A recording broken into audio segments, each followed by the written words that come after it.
Hey, all. Yeah, I know we're getting super casual here, but that's okay because I just wanted to talk to you guys, and I've noticed that people seem to be having trouble reading some of my posts. Maybe I'm using the bold too much to try and get across the variance between me and other posters, but I tend to talk better when I talk out loud, so hey, I am kind of used to it after all. And I figured this would be a good way to get across some information to you guys real quick, like. As you can tell by the fact that I've already been talking for like a minute and haven't said anything. Seriously, though. So, for those of you who know, I've actually been debating this whole thing for the better part of about 3 months, closing in on 4 months now, and I've been debating how exactly to get across it. See, here's the thing. Let me give you a little bit of extra. I know, it's me. I like to talk.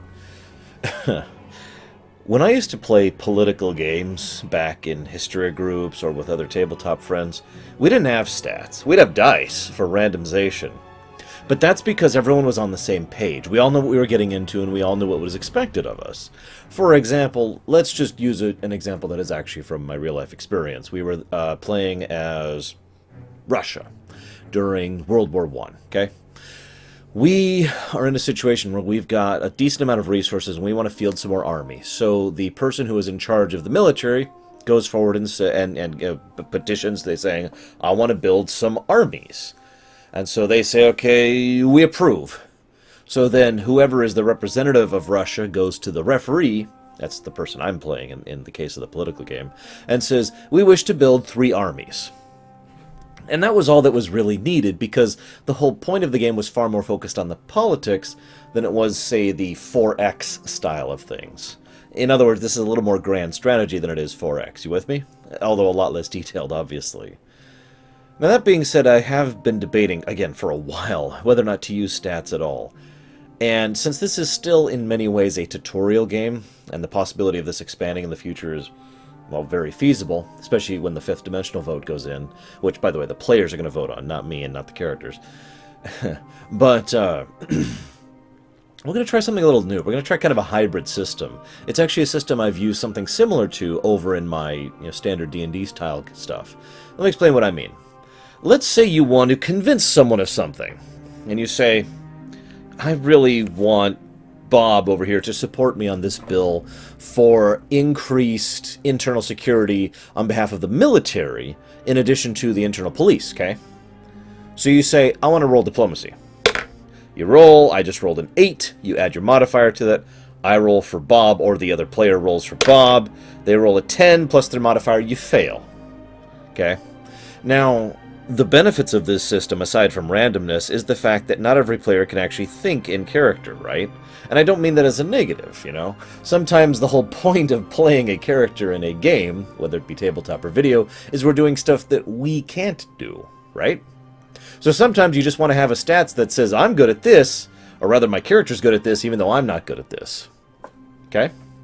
However, and I've had this happen many a time, sometimes a player says, I really want to convince Bob to do the thing that I just mentioned earlier, right? The military support. So the player will go to Bob in character and will write up a big old speech saying, this is why I think this and this is why. And will try to, the player will basically be acting in character to try and roleplay convincing Bob. And then I will determine that, or the character, if it's another player, will determine that based on the response. Which is a little more roleplay and a little less roleplay, if you catch my difference there, okay? But the thing is, in Primus, for example, the stats still exist. So every now and again, if my sister, or if Guido, or if Third, are just tired that day and can't think straight, they could just say, I just want to roll diplomacy on this one, but jam. And sometimes they'll talk, and that will add to the diplomacy, or sometimes they'll talk, and that'll completely supersede the diplomacy. Like, if they do a bad diplomacy roll, but they're like, wait, let me actually think about this. You get where I'm saying. This is why I call this kind of a hybrid system between role-playing and role-playing, okay? So I think we're going to use something like that. Now, some of you may have noticed, this ties into my other thing, because we're going to... figuring out how to do stats is something I've mulled over for a while. And again, I'm going to be trying some things, so none of this is super set in stone.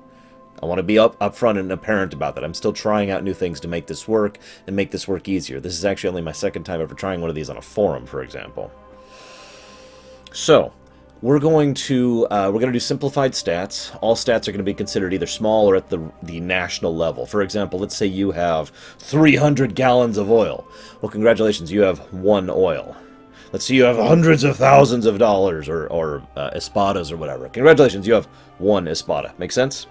It's much simpler and easier to keep track of, especially at the national level, and it simplifies the math tremendously. If you still want to roleplay hundreds of thousands of barrels of oil, that's fine. By the way, no, guys don't have oil. I'm just using that as an example. So let's talk about. So like I was saying, some of you have probably already seen. I put up a resource map. The idea of that is to be kind of a guideline. In other words, if you want to develop your area, and you notice, well, I've got this one particular square, this one tile of my particular zone that happens to have an abundance of blah. I want to try and develop that, and you can spend resources to do that. Now, I've got a fairly clear one-to-one for those of you who've played the Civilization games. I want you to basically consider each of your regions as kind of a city. Originally, I was actually going to do actual cities, but the problem is that doesn't really work in a real-life environment, because even in this fairly small nation, there are hundreds of towns, thorps, villages, cities, and of course the major cities. So it's not really functionally feasible to keep track of all that for a game of this scope and scale, especially in service of Rule 0. So, instead, if you want to improve the literary aspect of your region, you can go ahead and fund the production of libraries, and basically your region will then be considered, once it's completed, to have a library unit, a library improvement, or whatever you want to think of it as, for the whole region of Lurum, for example. You with me? Now, I will say a couple of things about this. First of all, each governor is going to have, obviously, the will and say to decide what they develop within their region. I'm not 100% sure how that ties into the Constitution. I'm actually going to call on Bing Crosby. I know he's a fervent follower of the Constitution, as well as Carbon Cry and a few other characters who helped design the thing, can explain to me if the regional governors in lore do have the right and resources to improve upon their region in the manner that I just described in character. I'm pretty sure they do, but I want to be 100% clear on that because you guys voted for that Constitution. Second thing I want to be clear about is that the resources on that map are what you know about right now. I actually have a second, third, and fourth version of that map that allows for future events. And that's all I'm going to say about that. Mooah, ha ha ha ha. Now, no Death Stars, though. Now, let's talk about player stats, because this kind of ties into this. I was debating this one for a long time, and I think we're going to keep this really simple, and again, using the hybrid system. So we're going to use a couple of basic stats, which I'm coming up with names for off the top of my head. I'll write up a version of this afterwards, which we'll put in the post that's going to contain this video. But you're going to have something along the lines of free funds, currency, the amount of wealth you have at your disposal. Now, wealth is... we're going to be doing this kind of GURPS style, if you've ever played that, but if you haven't, I can just explain it really quick. If you have 3 wealth, you don't spend a wealth to do something. Wealth is a marking of how much fluid overall prosperity is going through your existence. Remember, we don't even have a freaking currency right now because there's no national bank guy as of when I'm recording this. So it's not like you have $300,000 lying around or whatever. Instead, you have a rating of 3 amount of wealth flowing through you. Make sense? Now, I'm going to go ahead and use the standard system, which I've used for many years, and I admittedly have borrowed from GURPS. That's basically 6 wealth is the top of the heap. If you've got 6 wealth, you are swimming in resources, okay? Now, it is possible for that wealth level to change. If you come under a certain boon, or if you are, consistently burning money left and right, and therefore your income can't keep up with your expenses, your wealth level will lower. Or if you start saving up, or if you start investing in other things, your wealth level might raise. It's intended to be something that's not supposed to change very fluidly, though. It's supposed to be something that's kind of set in, not stone so much as clay, if you follow the analogy here, which is fairly bad. So, I'll be going through everyone's backstories and assigning a wealth level.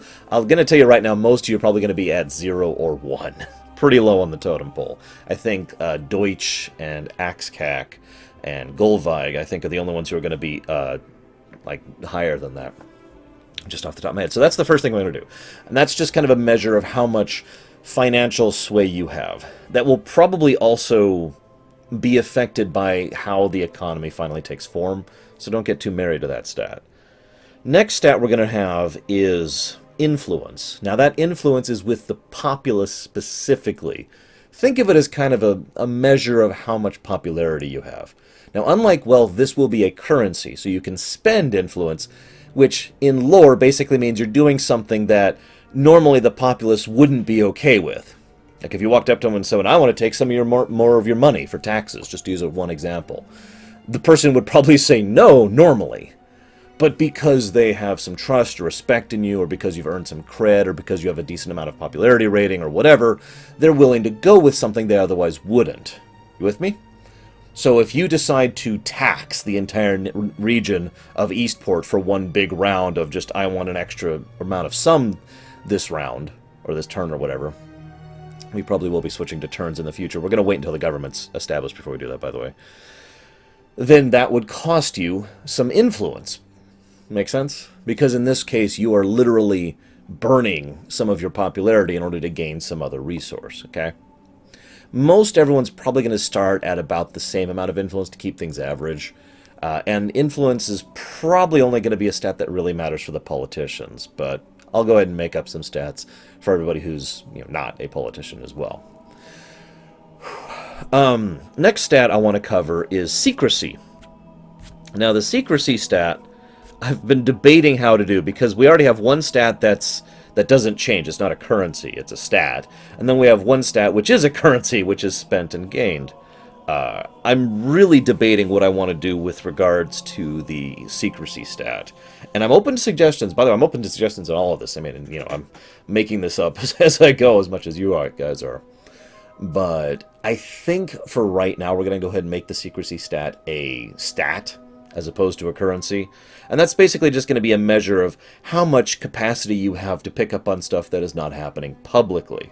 And that'll affect some dice rolls I'll be doing to determine any under the board things that you learn about and how accurate those things are. I can guarantee you at least one player has already received inaccurate information because I'm the one who gave it to him. And that was because of some dice rolls which said that, the rumor mill, very simple, right? Now, I don't really think we need any other stats, personally. We've got secrecy for trying to do things under the board. We've got wealth level for determining how affluent you are financially and in terms of resources. And we've got influence for determining how much your people like you right now. Obviously, if someone gets to, like, say, 0 influence, or worse, into the negatives of influence, which is something I'm going to allow, by the way, then the possibility of a new revolt is going to be much, much higher. Just as an upset, in piece of information for you guys. Also, speaking of which, any vassal will have these same stats, just the same as a player would, except there's going to be one additional stat for a vassal, and that's going to be loyalty. Loyalty is exactly what it sounds like, how loyal they are to their given vassal lord, which is to say, the player. I don't think I even need to explain this. That's very obvious, right? Am I missing anything? I don't think I really am. If there are any questions, please feel free to ask. Please, please, please. And I will, of course, answer them in the thread that I'll be posting with this video. And I've been talking for 14 minutes. God, I'm so sorry, guys. I'm going to go to bed, like, as soon as I upload this and post it. So I'm sure I'm going to be getting some pings on my phone overnight as people message me. But that's okay.